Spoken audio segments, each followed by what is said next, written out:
What do you think about Stacey Dash's comments, where she, you talk about integration? She said that you either have integration or complete exclusion. Like she said that you shouldn't have a BET, you shouldn't have a BET Awards, you shouldn't have. I want both. Fuck them. She's wrong. She's wrong. I want both.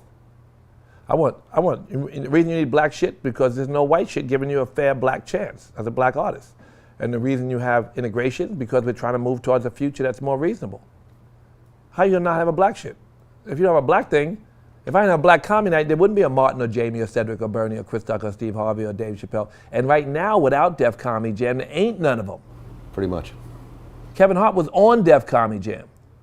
They didn't want him in the first fucking place. He had to make his own movie.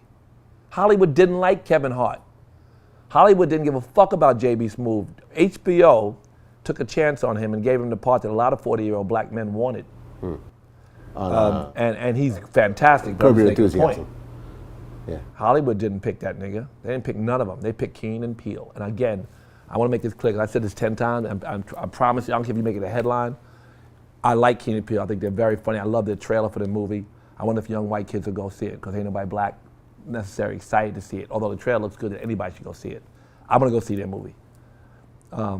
Just the trailer looks exciting. But, it's like most black people, no matter how middle class they might be, their roots is so deep in the hood that culturally they still have cultural connection, and like they don't switch on and off and say, be black now, that they don't do that.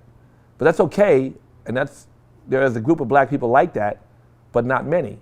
I don't care where you came from, you got cousins and family and all that, and you got culture that travels with you. So they are just very funny Americans who happen to be black, and we need them too. But I don't want it to be them to the exclusion of everything else. Comedy Central is a very white network. It's so white, you put black shit on it that's really good, it might even travel. Is Adult Swim I'm not mad at them. Is Adult Swim under Comedy Central? Yeah, but no, Comedy Central is a group of channels, and they're trying to do the best they can, but they just have a right of center mainstream comedy. Yeah. Nothing wrong with it. They do what they do. By the way, I'm not knocking Comedy Central for being who they are. I'm simply saying nobody black gives a fuck about Comedy Central. And when they do black stuff, it doesn't always do well because they don't have the audience for it. And they don't have the white people who love black stuff in that way. White people they have like the kind of stuff that they do, which is fine. And that's a big audience. But there's another channel that's right beside it that doesn't exist yet, that's more urban. That's still as mainstream, or I would argue more mainstream than them. I could build a channel opposite Comedy Central, barely infringe on their audience, and be just as white as them, but be way more black than them. And I would speak to a broader audience, in my opinion.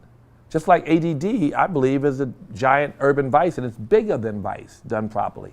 Yeah, I believe when I do my political stuff and I build out ADD, it's Vice, but it's bigger than Vice. Vlad TV gets compared to Vice as well. Yeah. And Vice actually tries to license some of our stuff also. Yeah, I can imagine. We just turn them down. But they're like the hipsters and all that. They're outsiders. Yeah. You can't cover, they did a good job in Chicago, but you can't cover the Million Man March and have Torre write that shit he wrote. The Million Man March, black people were crying. It's 1 million people crying. It's a great church sermon, if nothing else. It's a great experience. You bring a kid, they cry, they see black people, nobody's smoking those cigarettes, nobody doing nothing but listening to words about inspiring, uplifting, and powerful words. You can't have Vice cover them and say, well, what about Farrakhan? We don't, fuck you. You motherfuckers didn't cover it properly. So that's okay, they covered it for their audience. They were outsiders in many cases. But nobody else really covered it though, so if you I understand they covered it. They're hipsters, they know it. They feel responsible, they're not bad, they're worthy in their own way. They're all right, I'm not knocking. Understand, my critique of other people is kind of like of other brands and businesses, is not to knock them for not being good at what they do. Like what I said about Comedy Central, I think they're good at what they do. It's obvious. But it leaves a hole, a white space, that we want to buy into or build up or give opportunity from. And that's why I'm excited about being in Hollywood in the first place. I feel like I'm doing something different, I hope. Well, I interviewed T.K. Kirkland, and he feels that... Like I said, we think the Grammy is better, but it's like you said, no one really respects the BET Awards. You know why? Because look at the way we come there dressed. They come there dressed any kind of way, but when they go to the Grammys, nobody's coming on stage with a bike. Nobody's coming on stage with jeans on and sneakers. Everybody's coming to the Grammys with there's a dress code. And in order for the BET Awards to get taken seriously, the dress code has to change where men should wear suits and ladies should wear dresses, and then you start bringing the value up of the brand. What would you rather have? 90% audience or 10? I mean, I'd rather see Jay-Z on the cover of People magazine. It depends than if it's fucking your Ebony. depends if it's your core I'd rather audience. see Jay-Z on the cover of People than Ebony. That means he's accomplished more. He's bigger. He's more successful. We like big in the black community. And Jay-Z actually boycotted the Grammys. He was one of the main forces I behind. boycotted Grammys from the first day. Who gives a fuck about a goddamn? Remember that? We always, from the first Grammys, we boycotted, and we won. Will Smith won. He didn't go. If I remember correctly. Yeah, Will Smith won the first rap Grammy. Yeah, he didn't go either. The whole family, Rush Communications, we didn't go. Fuck them. I don't care about those award shows, but I know people do. But I understand their frustration, but I think that the dialogue should be about changing the infrastructure so that more people have access.